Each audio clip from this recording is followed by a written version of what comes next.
Bien, queridos, comenzamos entonces nuestra clase de las falacias argumentativas y evaluación del debate. El objetivo de hoy día va a ser familiarizarnos con el concepto de falacia y planificar nuestro debate en base a la pauta de evaluación que les voy a mostrar. Entonces, es importante recordar que el debate tiene ciertos elementos que no puede faltar, como por ejemplo nuestro tema controversial, que ya todos los equipos, o la gran mayoría en realidad, lo definieron, y también ya definieron la gente que está a favor y está en contra. También dentro del debate nos vamos a encontrar con el encuentro de ideas y refutaciones, ya eso es como lo fundamental. Cada equipo del debate debe tener sus propias ideas sobre el tema que está debatiendo y que apoye obviamente su tesis.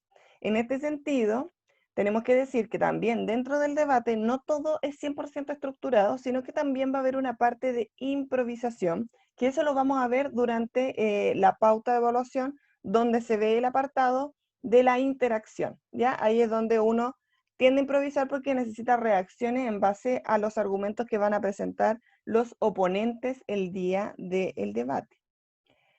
También hay que considerar que cuando ustedes construyan sus argumentos, que es lo que vamos a trabajar la siguiente clase, tienen que estar respaldados en base a una investigación previa, ¿ya?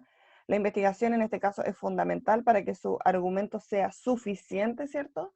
Para poder respaldar de manera eficiente, perdón, la tesis, perdón, o la posición del grupo. En este caso, el último elemento que debemos considerar tiene que ver con el respeto entre las partes, ¿cierto? Porque eso también va a entrar dentro de la evaluación. Los participantes de nuestro debate no debemos olvidar que va a haber un moderador, que en este caso voy a ser yo. Otro va a ser el equipo a favor y el equipo en contra. Y vamos a tener un público. El debate de nosotros va a estar dividido en sesiones, y no vamos a estar todos presentes en todos los debates, porque la idea es tener una sesión un poco más personalizada ya con cada equipo. Eso, chiquillos, yo se los voy a hacer saber la semana en que se va a aplicar la evaluación, porque la idea es que la semana de la evaluación, que va a ser dentro de la semana que viene a la siguiente, la idea es que todos estén preparados, todos ya estén listos, independientemente si a usted le toca salir de los primeros o de los segundos, ¿ya? Muy bien. Vamos a comenzar entonces. Primero hay que recordar la estructura que va a tener nuestro debate, que va a durar aproximadamente, ojo acá, aproximadamente 23 minutos. ¿Cuál es esa estructura?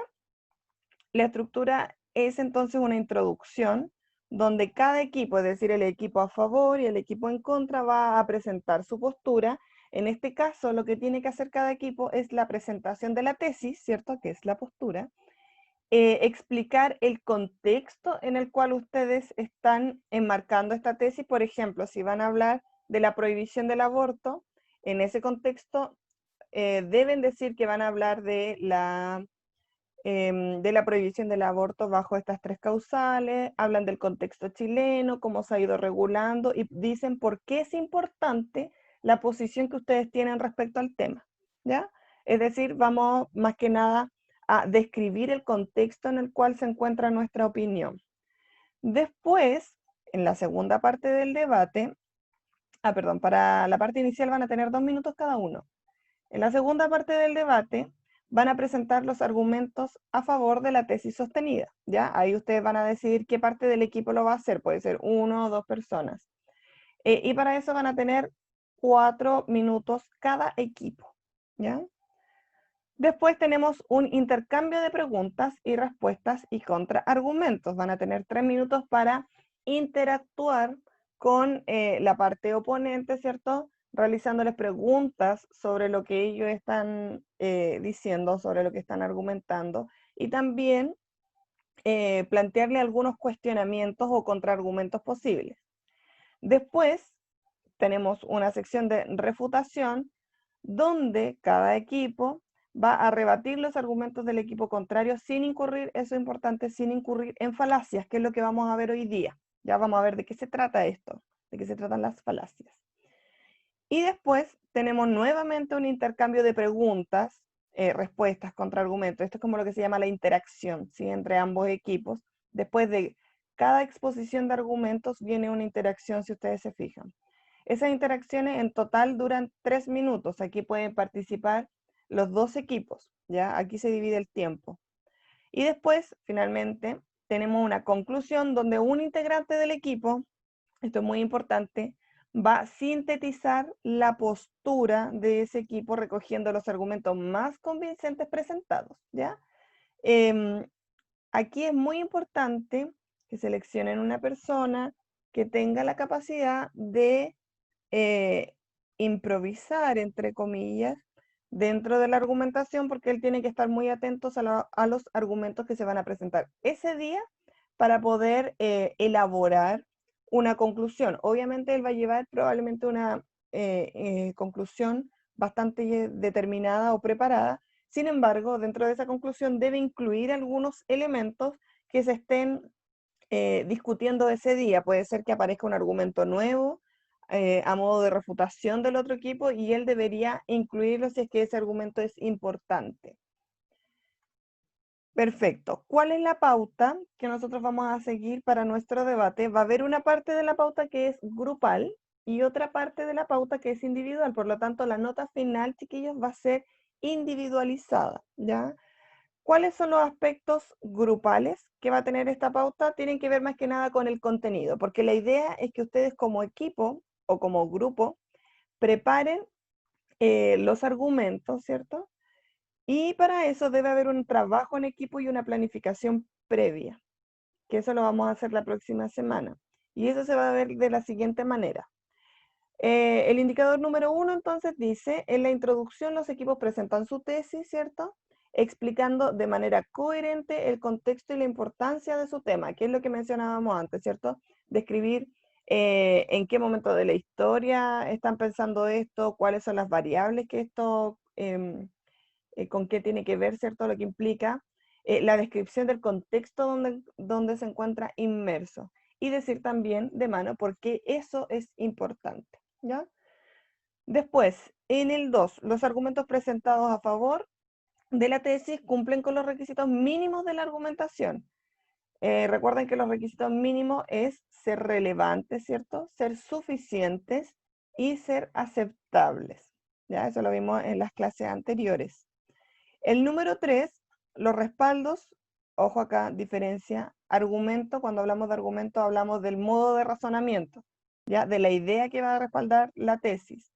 Mientras que acá estamos hablando de los respaldos, que son las informaciones o las fuentes concretas que nosotros tenemos para, valga la redundancia, respaldar o apoyar nuestros argumentos. Por lo tanto, aquí, ¿qué se evalúa? Que los respaldos sean coherentes con los argumentos, sustentando su postura, ¿cierto? Estos se presentan físicamente al momento del debate señalando, perdón, la fuente precisa. Cuando me refiero físicamente, de manera básica, es que ustedes los tengan a mano ese día para poder mostrar las fuentes, es decir, mencionar de dónde sacaron la información, tienen que tener un Word con cada una de las citas que ustedes están utilizando y de dónde lo sacaron, ¿ya? Eso es muy importante. Pero eso lo vamos a ver en la siguiente clase, así que no nos vamos a adelantar. Después tenemos el intercambio de preguntas, ¿cierto? Y respuestas y contraargumentos son coherentes con el tema a trabajar. Aquí básicamente lo que se evalúa es que ustedes no se salgan del tema. Eso es fundamental para el debate porque debe estar centrado en el tema controversial o tema polémico que están debatiendo. En el 5, en la refutación, se crean argumentos coherentes con la argumentación del oponente, es decir, que estén relacionados con lo que el otro equipo está diciendo, ¿ya? A veces lo que hacen es caer en una falacia tautológica y repiten sus mismos argumentos pero con otras palabras. Lo que tienen que hacer en esta parte no es eso, sino que responder a la argumentación del oponente, es decir, ver argumentos que estén directamente en contra de lo que ellos están diciendo. Y después, en la conclusión, tenemos que se sintetiza la postura del equipo recogiendo los argumentos más convincentes presentados. Todo esto, chiquillos, es parte del trabajo en equipo. Esto ustedes lo tienen que ver de manera previa, deben planificarlo, ¿sí? No porque una persona se equivoque, por ejemplo, en la conclusión, quiere decir que sea error solamente de esa persona, porque si esa persona se equivocó, quiere decir que hubo falta de preparación del equipo, ¿ya? Por eso es tan importante las clases que vienen, porque vamos a trabajar de manera separada en cada uno de los equipos, ¿ya? A favor y en contra. Después tenemos nuestros indicadores individuales. ¿Y cuáles son esos?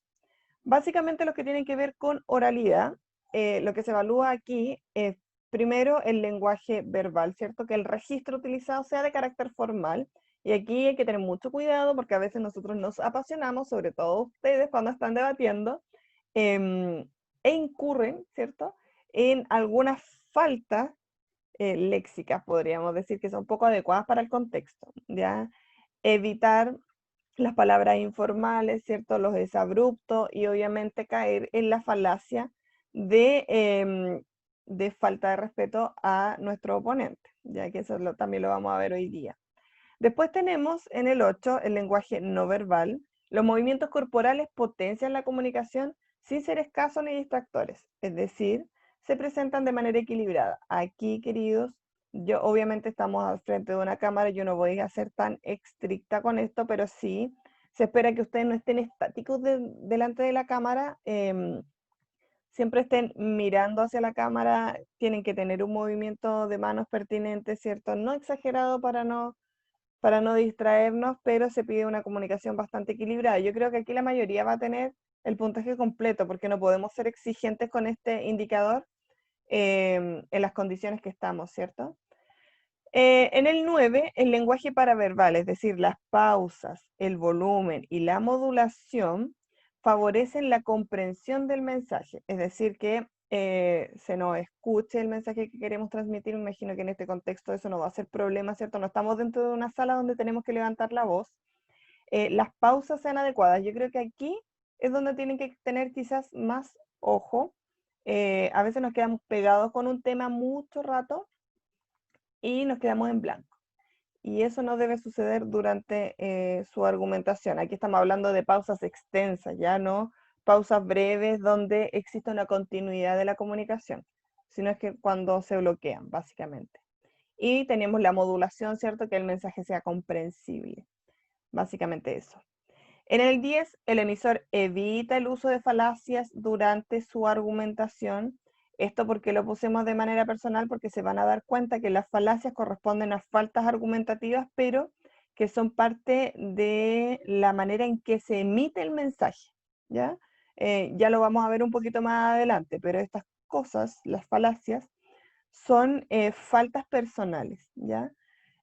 También tenemos el exceso de recursos emotivos sin respaldo. Recuerden que nosotros revisamos hace unas clases atrás cuáles eran los recursos emotivos de la argumentación, que tienen mucho que ver con las falacias, que son razonamientos que no están fundamentados, ¿ya? Así que hay que evitar el uso de recursos emotivos, ¿ya?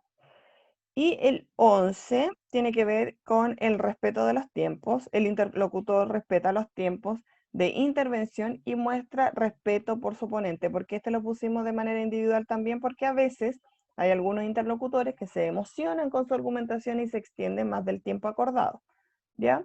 Ahí es donde tenemos que ser un poco quisquillosos. Muy bien. Tenemos entonces, vamos a comenzar con las falacias argumentativas. Pero antes me gustaría saber si hay dudas sobre la pauta primero. ¿Tienen claro cómo se va a evaluar? ¿Queda claro cada uno de los indicadores? ¿Hay alguna pregunta con respecto a alguno que les llame la atención o que no lo comprendan bien? Si está clarito, dedito para arriba. Perfecto, muy bien. Ya, muy bien, queridos. Entonces, vamos a empezar con la falacia argumentativa. Ustedes se dieron cuenta que durante la pauta se mencionó unas 2 o 3 veces, ¿cierto? Y tenemos que saber cuáles son esos errores que se cometen durante la argumentación para que a nosotros no nos pase.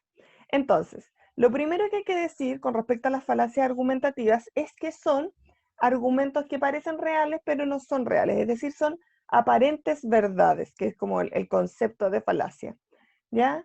Son argumentos entonces que no van a ser bien estructurados, que van a ser faltas argumentativas, de hecho. Y en este sentido podemos decir entonces que existen varios tipos de falacias, sin embargo, nosotros en esta clase me parece que vamos a ver 9, que son las que vamos a mencionar ahora. El primero, o la primera falacia en realidad, tenemos el ataque personal o directo, que corresponden a las descalificaciones que se hacen hacia el oponente en virtud de su aspecto personal, clase social, etnia, género o rango etario también, ¿ya? No se piense que la descalificación es como una ofensa directa. Hay descalificaciones que muchas veces están solapadas dentro de un enunciado, como por ejemplo la que vamos a ver ahora. Ejemplo, no debemos escuchar lo que él propone porque es muy joven, ¿ya? Es muy joven para opinar. Este argumento, que está destinado básicamente a la edad de la persona con la que estoy discutiendo, corresponde a un tipo de falacia porque no necesariamente el ser joven te va a ser inapropiado para opinar. Y básicamente aquí está apelando o está atacando a su inexperiencia, ¿ya? Es decir, es un ataque personal hacia el oponente. Esto no tiene que ver directamente con el argumento que él está diciendo, sino básicamente por su falta de experiencia, ¿ya? Y eso es lo que no debe suceder durante la argumentación, atacar los aspectos físicos, sociales, etnia, género o rango etario, ¿ya? Eso no debe pasar. Otra falacia corresponde a las premisas contradictorias. ¿Y qué es esto? Básicamente es cuando usted dice un enunciado y posteriormente menciona otro enunciado que está en contra, ¿cierto? Una afirmación entonces que se usa de manera incompatible, ya para la argumentación. Esto suele suceder cuando, por ejemplo, la tesis que ustedes están defendiendo no tiene nada que ver con el argumento que están planteando, ¿ya? U otro, como el ejemplo que tenemos a continuación, tiene que ver con lo siguiente. Estoy a favor de la libertad de expresión, sin embargo, no estoy de acuerdo con que ustedes manifiesten su opinión. ¿Ya? Ahí tenemos premisas contradictorias, ¿cierto? No podemos estar a favor de la libertad si después lo que buscamos es que ustedes no den a conocer su opinión. Entonces ahí estamos en una contradicción. Después tenemos una generalización apresurada, y esto es bastante parecido al argumento por generalización, pero sin fundamentos de experiencia. ¿Qué quiere decir eso?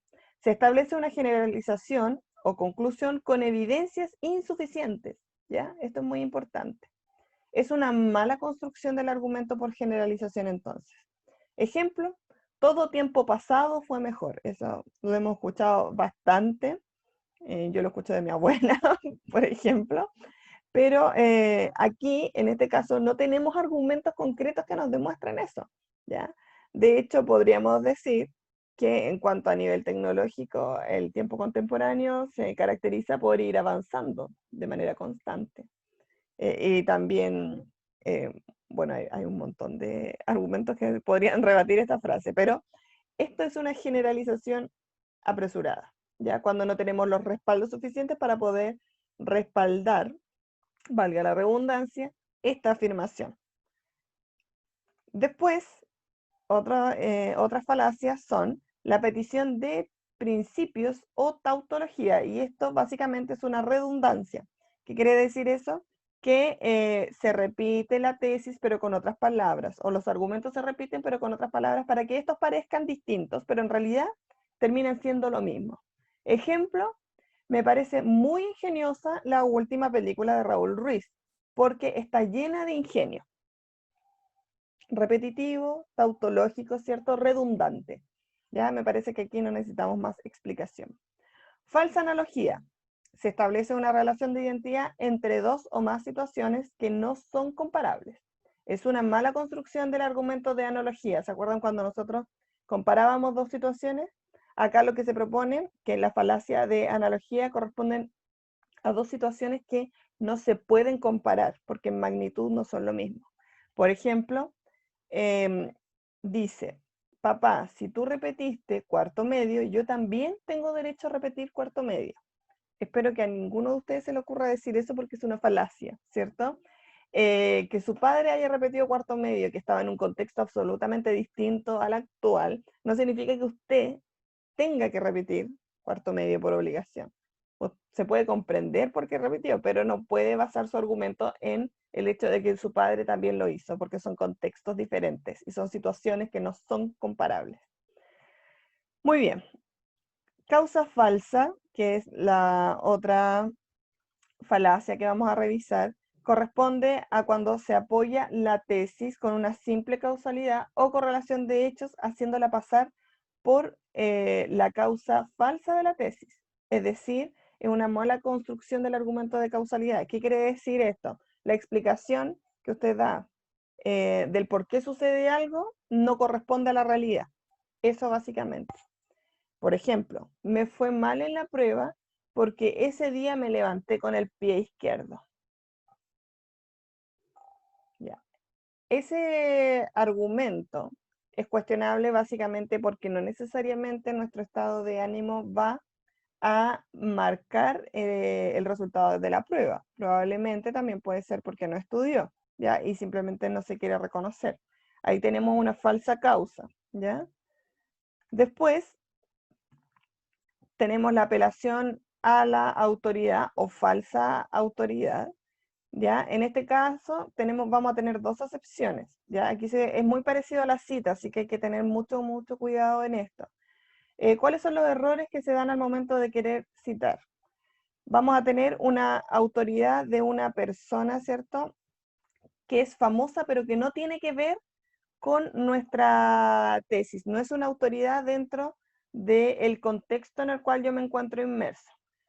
Por ejemplo, aquí estamos con esa observación, autoridad de una persona, ¿cierto? Este producto lo usan los que aparecen en la televisión, por lo tanto es bueno.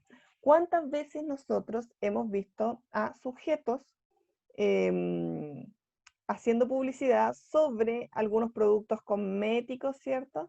Pero que en realidad ellos no son ni dermatólogos, ni doctores, no son una autoridad en el tema, por lo tanto, aquí caemos en una falacia. Me estoy acordando básicamente, hay un comercial de Cicatricure donde sale Julio César, me parece, que es un conductor de televisión, pero él habla acerca de cómo previene sobre los cuidados de la piel, o sea, previene de la piel escamosa, y da como algunos consejos de dermatólogo, pero él no es dermatólogo, simplemente es que él es famoso, ¿cierto? Y su imagen tiene cierto prestigio. Sin embargo, dentro de ese contexto no se respalda, no se fundamenta. Por lo tanto, ahí tenemos una falacia que es apelar a una autoridad, pero una autoridad que no corresponde, ¿cierto? También esto lo vimos cuando salió el Transantiago, cuando salió Iván Zamorano promocionando este nuevo sistema de transporte. Sin embargo, después se dieron cuenta que en realidad tenía muchas falencias, pero la gente al principio creía que iba a ser mucho mejor porque obviamente aparecía Iván Zamorano, y Iván Zamorano era un sujeto de credibilidad importante en ese momento. Después tenemos apelar a la autoridad por consenso, que básicamente tiene que ver con atribuir la opinión propia al punto de vista de la mayoría y deducir de eso que el argumento debe ser cierto o razonable. Es decir, porque la mayoría lo dice, es así. Eso es lo que a eso apela este tipo de falacia. Y aquí tenemos un ejemplo. La mayoría está de acuerdo en que no es necesario subir los impuestos. No porque la mayoría esté de acuerdo necesariamente va a ser lo correcto. Y ahí es donde estamos hablando de la falta de argumentación. Si ustedes se fijan, cada una, perdón, de las falacias que estamos viendo tienen que ver con la falta de respaldo para sostener su argumentación. Son afirmaciones que son demasiado apresuradas, ¿ya? Y erróneas en muchas ocasiones. Otro tipo de falacia corresponde a apelar al temor. Se utiliza una amenaza implícita que pretende obligar al otro a aceptar una opinión. Por ejemplo, ¿están de acuerdo conmigo, no es cierto?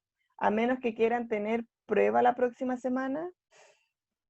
Puede ser que en algún momento muchos de nosotros, profesores, hayamos caído en este tipo de falacia bajo la presión, pero lo ideal es que esto no suceda. Siempre que tomamos una decisión tiene que estar respaldada con argumentos suficientes y no bajo amenaza, ¿cierto? No apelando al temor. Y lo último, tenemos un ejemplo contrario al temor que tiene que ver con la misericordia. Se apela a la benevolencia o a la compasión de las personas para generar un acuerdo. Ejemplo, si no me ayudas en la prueba, tendré una mala nota. Repetiré el curso y no seremos compañeros el próximo año. Me imagino que algunos de ustedes habrán escuchado esta petición. Aquí es evidente la falacia, ¿cierto? Porque el hecho de que una persona repita no significa que sea culpa de uno porque no le quiso dar la respuesta en la prueba, ni tampoco em, tenemos que tener miedo por el hecho de que él no vaya a ser nuestro compañero el próximo año, porque ahí está apelando directamente a la misericordia y a nuestra emocionalidad, ¿cierto? Al hecho de que valora mucho ser nuestro compañero, por eso quiere pasar desesperadamente de curso. Muy bien. Terminando esto, que son las falacias, mis queridos, la tarea de la próxima clase, o con lo que nos vamos a empezar a preparar para la siguiente clase, tiene que ver con lo siguiente. Vamos a tener 2 horarios de trabajo, uno a las 9 de la mañana y otro a las 10, donde nos vamos a juntar por separado, ¿ya? La primera parte del curso que se va a juntar a las 9 de la mañana conmigo son todos los equipos que están a favor de la tesis que ustedes mismos plantearon. Y los equipos en contra de la tesis que ustedes eligieron se van a juntar a las 10 de la mañana, todos, ¿ya? Porque ¿cuál es la idea? Es que ese día podamos trabajar en la investigación de la argumentación y además yo pueda ir evaluando sus argumentos para que estén mejor preparados al momento del debate, ¿ya? Eso es como fundamental para la clase de la próxima semana.